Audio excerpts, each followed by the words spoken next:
Being a farmer is a really tough job. In fact, bad weather is one of the worst situations a farm can go through. However, good weather is one of the best. Unfortunately, we live in a spot where bad weather is targeted to with next to no rain.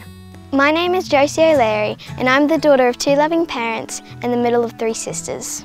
We own and live on a watermelon and Black Angus livestock farm where we have copped many dreadful weather disasters but have kept resilient. I'm going to share with you a horrible hailstorm my family once had on the 11th of October 2018. I remember seeing my parents running around frantically, knowing that something bad was about to happen. It was raining, but when the green clouds came in quickly, our hearts skipped a beat. While the hail was bucketing down, I was upstairs with my family where we were watching out in the white distance of hail. At one point, we had to stay in a room with no windows because of how bad it got when hail was breaking through windows.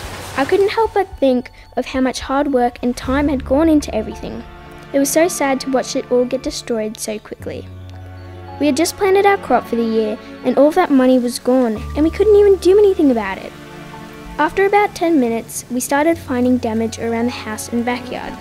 Our trampoline was getting torn apart, there were leaks everywhere, holes in the roof, and puddles on the floor. This infuriated me.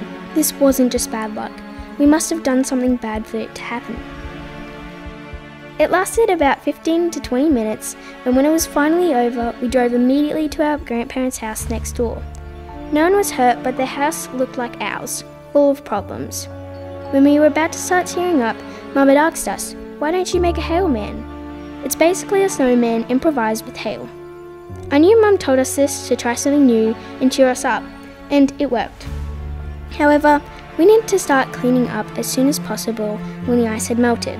There was irrigation mulch all around the property, there was dead wildlife everywhere, our sheds were cluttered up, and there was an eerie dead silence. Not even birds or crickets were heard.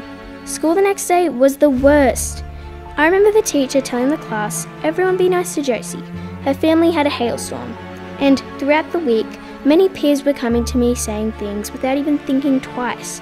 They'd say, "I love crazy storms," or, "Did all your melons die?"